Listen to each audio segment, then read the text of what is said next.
Hi guys, I am New. The anime recap for today is The Duke of Death and his Maid. The male protagonist in the story is called Victor. No one liked him since he was a child, and his parents deliberately sent him to live in a suburban residence to avoid him, and only accompanied him with an old butler and a maid. Unlike others, the maid does not despise Victor and often makes sexy moves to lure Victor to get closer. She seems to enjoy the way Victor wants to be closer and more cautious. She lifts the hem of her skirt to show her slender thighs and feeds Victor with her mouth. These actions often annoy Victor, but his body approaches her with honesty. It's just that every time, he is very cautious. Victor is very cautious because of the curse on him. When Victor was very young, he was cursed by a witch, which led to the death of any creature he touched, which did this to ban Victor from experiencing the taste of love for the rest of his life. But no one knows why she did it. On this day, Victor's peaceful life with the old butler and the maid changes. Alice tells Victor that his childhood friend Philip is coming to visit today. Victor is looking forward to this. After being cursed, only Philip doesn't look at him differently. They haven't seen each other in years since he moves to the suburbs. Victor hopes to take this opportunity to regain his friendship with Philip. He puts on his gown after a long absence, and when Alice leans down to tie for him, Victor notices Alice's graceful figure and instantly blushes. He doesn't know if Alice is trying to ease his nervousness or if she is simply trying to tease him. Soon, Philip arrives at Victor's house with several bodyguards. Philip is being friendly, but the bodyguards are always wary of Victor, clearly afraid of Victor. At this time, a bodyguard accidentally knocks over a pot of flowers, and the moment the flower is touched by Victor, it's withered. Philip shows a look of horror instantly. Victor knows that their friendship can never go back. As expected, Philip hurriedly says goodbye to Victor not long after. Before leaving, he asks Alice to take him to the bathroom and takes the opportunity to convince her to leave the dangerous Victor, but Alice refuses to do it. Victor thinks Philip is harassing Alice and rushes forward to stop him. Philip backs away in horror, calling Victor a monster. He realizes his gaffe and confesses the real reason for his coming this time. It turns out that Philip is commissioned by Victor's mother to find out the current situation of Victor. As Victor's former friend, he is very sympathetic to Victor's suffering, but he still feels that the curse on Victor is frightening, so he can't bear it and tries to persuade the beautiful Alice to escape. Philip says this and leaves in shame.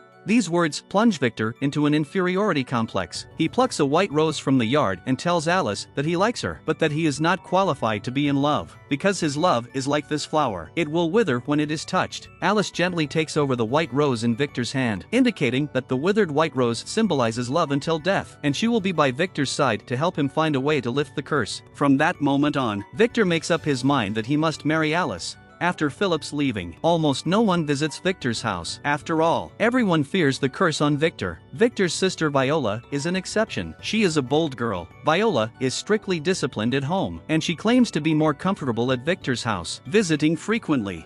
Viola has long seen the unusual relationship between Alice and Victor, and she knows that Victor is self-abased and does not dare to actively pursue Alice. So Viola teaches Victor many ways to attract girls, but Victor never dares to take the initiative.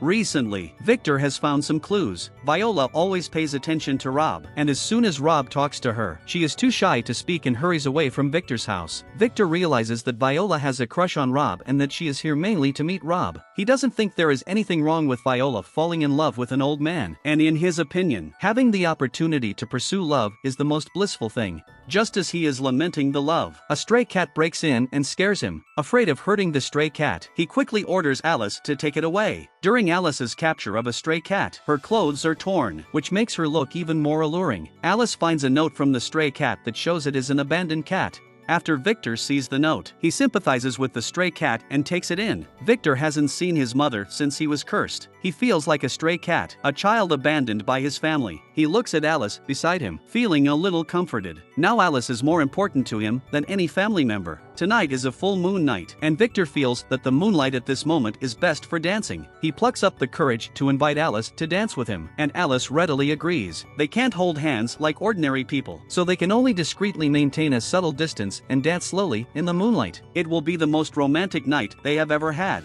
After that, Alice becomes more proactive. She invites Victor to the town's celebration, pointing out, based on years of experience, that as long as he dresses heavy enough, he won't hurt anyone else. Victor thinks it's a good chance to go on a date with Alice and puts on a costume to go out with her. The costume is safe, but it blocks Victor's vision and makes it difficult for him to keep his balance. He accidentally falls through the crowd and gets separated from Alice. At this time, a woman in a nun's dress comes up to say hello to Alice. After a brief conversation, the nun says that she has accidentally mistaken Alice for Alice's mother, Sharon, and leaves in a hurry. Alice is too busy to think of the nun's weird action, but seeking Victor. At this time, Victor is entangled by a lost child, and to calm the child, he plays the piano on the side of the road. The crowd at the celebration hears his excellent play and starts dancing. Soon, the sound of the piano helps the child's mother find the child. It is the first time Victor has shared joy with someone else, and he gains a much more sense of achievement. Alice follows the sound of the piano to find Victor, and they continue their tour of the celebration. When night falls, they come to a bell tower to watch the moon. Victor reflects on the experience of the day and laments that he wants to create a romantic date, but he can't make body contact with Alice in a normal way. Alice gently comforts Victor that as long as she is by Victor's side, she is satisfied. Today's celebration isn't all she has planned.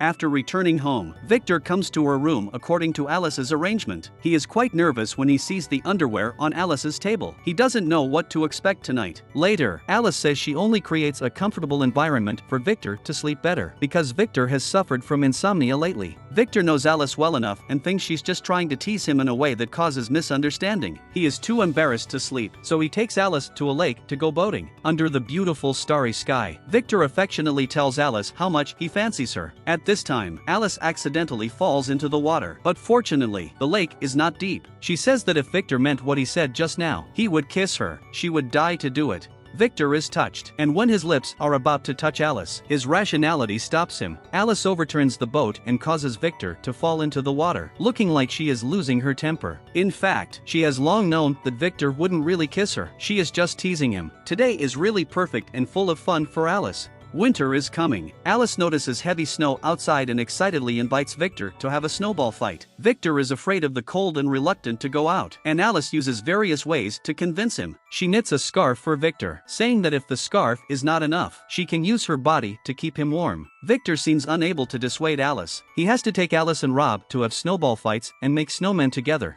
When they return to the house, Alice finds that one of her earrings is missing, a relic left by her mother. Now that the wind and snow are getting stronger outside, she is completely afraid to go out. In fact, Victor discovers this earlier than Alice, shoveling snow outside the door and looking for the earring. Not long after, he is frozen by the cold wind and falls to the ground. At this time, a bat turns into a girl and approaches Victor curiously. Her name is Cuff and she is a witch. Victor doesn't see her transform. He stands up and explains to Cuff that he has a curse by the witch, prevents the other from approaching, and falls again. Cuff is intrigued by Victor, identifies herself, and unleashes flames to keep him warm. She also helps find the earring. Victor appreciates Cuff's help by inviting her into the house. When Alice learns what is going on, she welcomes Cuff warmly. Victor excitedly asks Cuff about the witch who cursed him. Cuff says that she is a child of a witch and a human, is ostracized by both witches and humans at birth, and does not know much about other witches. Some humans hate the witch and hunt people associated with the witch, and that's how her parents died. Now she only interacts with a wizard named Zane. Cuff suddenly realizes that she has inadvertently revealed too much information to humans, and quickly turns into a bat and leaves Victor's home. Alice and Victor are surprised by all this, but don't dismiss Cuff as an outlier. After all, Victor is special enough. Perhaps shortly, these two special people will become friends. After that, Alice goes out to appreciate the snowman they built yesterday. She remembers that as a child she was also in a snowy field, and Victor protected her from other children, which is why she likes Victor. She asks Victor to accompany her to skate on the frozen lake. Victor sits quietly admiring Alice's graceful figure. Just then, a crow-turned wizard asks Victor about Cuff's whereabouts, and he is Zane, Cuff's companion. Victor is startled and thinks he is hallucinating. Zane randomly transforms into a human form, but his head is still weird and looks even scarier. Alice notices the anomaly here and comes over. A bat comes out of her. It turns out that Cuff falls into the water and is saved by Alice to keep warm on Alice. Cuff transforms back into human form and shows appreciation to Alice. Alice invites Cuff and Zane to skate together fervently. It is Cuff's first time skating, and she is holding Zane tightly on the ice, shivering. Victor is also as clumsy as Cuff, who falls frequently on the ice. Alice patiently leads Victor skating while teaching Cuff to help Zane glide on the ice. Eventually, both Victor and Cuff learn to skate under Alice's tutelage. It is getting late, and Cuff and Zane are leaving. Through this day together, Cuff realizes that Victor and Alice are both kind people and have trust in them. She says that there is a witch party in a few months and that she can take Victor to find the witch who cursed him. Out of curiosity, Alice offers to follow, and Cuff readily agrees. Victor is excited, and this party may be the key to lifting the curse. Fast forward to the days of Witch Night, and Victor waits for Cuff at home. Suddenly, he hears Alice's exclamation coming from the shower and hurries in to check it out. Victor first drapes his coat over Alice and then learns that their adopted cat has broken in and taken Alice's clothes. Victor takes Alice to search the house and finds clothes that have been torn by the cat. Alice gives the dress to the cat and prepares to go back to the shower. She playfully invites Victor to bathe with her, and Victor shyly runs away. Alice sniffs at the smell of Victor on the coat and smiles. It isn't long before Cuff and Zane arrive at Victor's house. They tell Victor and Alice that in addition to the witch, there are many peculiar species involved in the witch party, and the common trait of these species is the rejection of humans. Victor and Alice must wear robes to cover their scent and pretend to be Zane's brother and sister. With these words, Zane opens a portal and leads everyone into a magical world. Victor sees many creatures he has never heard of here and is too scared to move. Alice, by contrast, is much calmer, and she observes everything and discovers that the head of the witch named Daleth is the nun who once appeared at the celebration. After counting the people present, Daleth notices Victor and Alice and asks for their identities. Cuff hurriedly stands up and explains. When she gets nervous, she tends to say the wrong thing, referring to them as her and Zane's children. Fortunately, the others don't doubt it. After Daleth finishes some chores, she dissolves the party. Some attendees walk up to Cuff and mock her disdainfully as the only witch with human ancestry in the room. Before Cuff can react, Zane is first enraged. Under his ferocious intimidation, the attendees apologize to Cuff. He doesn't notice it, but Cuff blushes unexpectedly. At the same time, Alice goes to find Daleth. She wants to know why her mother Sharon knows a witch and asks about the relationship between Daleth and Sharon. Daleth vaguely states that she had only met Sharon once, then immediately turns the conversation to Victor. She confesses that she had seen him at Victor's house years ago and knew the witch who cursed him. Alice anxiously asks Daleth for a way to lift the curse, and the answer is that the curse can't be lifted because that witch is dead and no one else can break the curse. Victor eagerly asks Daleth a series of questions, wondering why he is under the spell. Daleth is annoyed by all the questions. She hates that witch and doesn't want to continue revealing more information. She casually burns Victor's robe, leaving him with no time to ask more questions. At this time, all the attendees notice that Victor is a human and frantically attack them. The attack of one of its giant vines is about to spread to Alice, and Victor quickly touches the vine to wither it and then runs away with Alice. Cuff on the side unleashes flames to block the enemy, and Zane takes the opportunity to open the portal and escapes back to Victor's house with them. Victor breathes a sigh of relief, and although he hasn't been able to get away to lift the curse, he has found some clues. His only concern is whether Zane and Cuff would be implicated. Zane and Cuff calmly say that there are often fights at witch meetups that people will forget about it in a few days. They also say that they will often visit Victor's home in the future. It seems that they have considered Victor and Alice to be friends. Soon after Victor gets home, he gets into new trouble. He accidentally breaks a pot of flowers that Rob has carefully cultivated for decades and hides everywhere to avoid scolding. Alice is the first to find Victor in the closet. Thinking it is a game of hide and seeks, she excitedly hides with Victor and suggests that he hide under her skirt. The offer is declined by Victor. Victor feels that hiding in the closet is not safe enough and crawls under the bed with Alice. In this small environment, they can even feel each other's breathing. That's when Rob spots them. Victor can't get away with Rob's blame. In the evening, Alice takes Victor to play chess to relieve boredom. From time to time, she makes seductive gestures that make Victor unable to concentrate. At this time, a snowstorm falls outside the window, and Alice recalls the past and talks to Victor about her past. After the death of Alice's mother, Sharon, she lived with relatives and was abused by them. Sharon was the head of the Victor housemaid and had a good relationship with Rob. Rob sympathized with Alice's experience and invited her to Victor's house. Alice and Victor have known each other since childhood and agreed right away. At that time, Victor lived in daily misery, thinking that everyone in the world regarded him as a monster. His room was littered with items he had broken. When Alice arrived, it only took a day for her to clean Victor's room. Victor was not only ungrateful but also drove Alice away, apparently forgetting his childhood friend. Alice tried every means to get closer to Victor, but all failed. Victor rushed out of the house on a snowstorm night, leaving a note saying that since Alice did not want to leave, he would leave. Victor didn't take long to fall into the cold wind, thinking that his life is pointless and wanting to end everything here. That was when Alice found him. She was emotional, telling how she was saved by Victor as a child and how much she cared about Victor and didn't want anything to happen to him. Victor recalled his past with Alice and noticed the wounds on her hands, which had been cut by debris in his room. Victor then took Alice's words, and his personality began to change. It was also that night that he fell in love with Alice. Back to the present. Victor is very emotional. He knows that without Alice, his life would be over. He wants to repay Alice's kindness with his life. Christmas is coming, and Alice plans to throw a Christmas party at home, inviting Zane, Cuff, and Viola. Victor's younger brother Walter, as the potential heir to the family, has always been concerned about the current heir Victor, and when he learns that Viola is going to Victor's house, he disguises himself as her coachman to find out about Victor.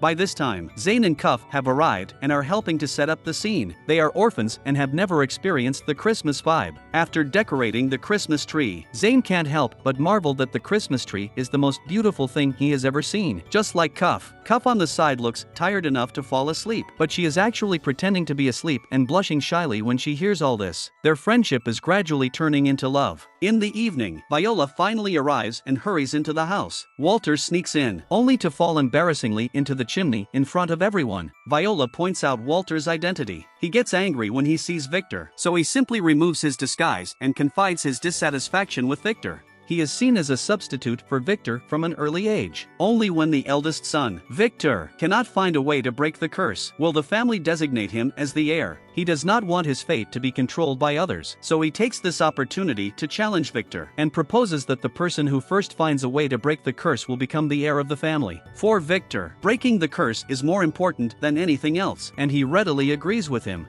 The farce doesn't affect the joyful atmosphere of the party, except for Walter's departure. Everyone spends a lively Christmas in the house. After the guests leave, Victor and Alice go for a walk in the snow. Alice has the idea of teasing Victor again, and her lips keep approaching him, frightening him into collapsing to the ground. Alice is very proud and falls into the snow with him. Victor happily admires her cute face. It is a perfect Christmas for him. After this, Walter takes Viola to his home to find a clue to lift the curse. Viola finds a notebook written by servants and rushes it to Victor's house, forgetting to inform Walter. Unfortunately, as soon as she sees Rob, she forgets about the real business. Cuff also comes to visit today, and the three girls stay in a room and chat all night long. At this time, Viola suddenly remembers the note and hands it to Alice. Alice flips through it and finds that her mother's notes mention the visit of two strangers dressed in nun's clothes. She suspects Daleth is one of them. All this is seen by the owl outside the door, which Daleth sends to spy on Victor and Alice. When Daleth learns of this, she meets with Zane and threatens him to find an opportunity to destroy the notes or Cuff will be killed. Zane is afraid of Daleth's power and can only do so. He steals the notes in the name of visiting Victor. Just as he comes to the rooftop and hesitates to destroy the notes, he bumps into Victor. Zane doesn't like to lie and tells the whole story. After thinking about it, he feels that Daleth's purpose must be harmful to Victor and gives back the note to Victor. He doesn't want to be selfish. Victor has learned from Alice that there is a secret in the note, and to save Cuff, he voluntarily hands over the note. Zane is deeply moved. He thinks of a way to let Victor perform a play together. He says that Daleth can see everything from the eyes of all kinds of animals, but she cannot hear the sound through the animals. Zane uses a special magic to destroy the note to only one piece, indicating that the note can be recovered at any time as long as he keeps the piece. Then he asks Victor to pretend to be sad. Their cooperation succeeds in deceiving Daleth from afar. Satisfied, she takes off her mask and lifts a coffin next to her. It is Sharon who is lying in the coffin. It seems that the relationship between them is not just one meeting.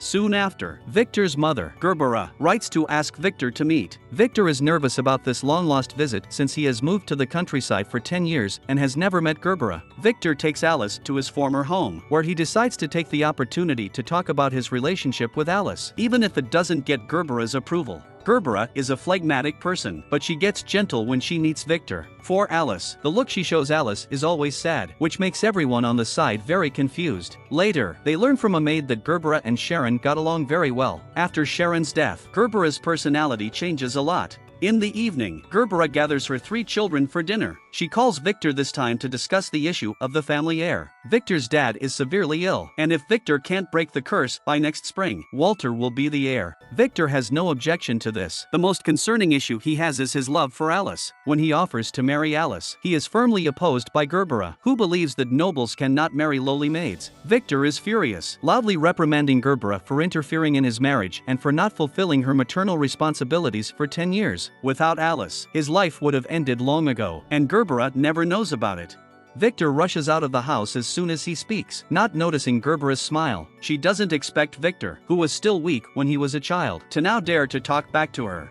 By this time, Victor has gone back with Alice. He decides to lift the curse at all costs, not for the position of heir, but to be able to marry Alice. He will not change his mind no matter who opposes it. That's the end of the story. In this anime, Victor and Alice are a couple who cannot touch each other, but this does not affect their love at all. Alice's flirtation with Victor and Victor's reaction are fantastic. I don't know if Alice dares to tease him so boldly after Victor lifts the curse. Who will be shyer at that time? I'm afraid it's hard to say. In this season's story, Sharon plays a crucial role in many secrets. She is close to Gerbera, but after her death, Daleth keeps the body. What exactly is the connection between them? And is it all related to the curse on Victor? I wish I'll have an answer in the next season. Thanks for watching. If you guys like my anime recap, don't forget to like and subscribe to this channel. Your support is very important to me. Goodbye.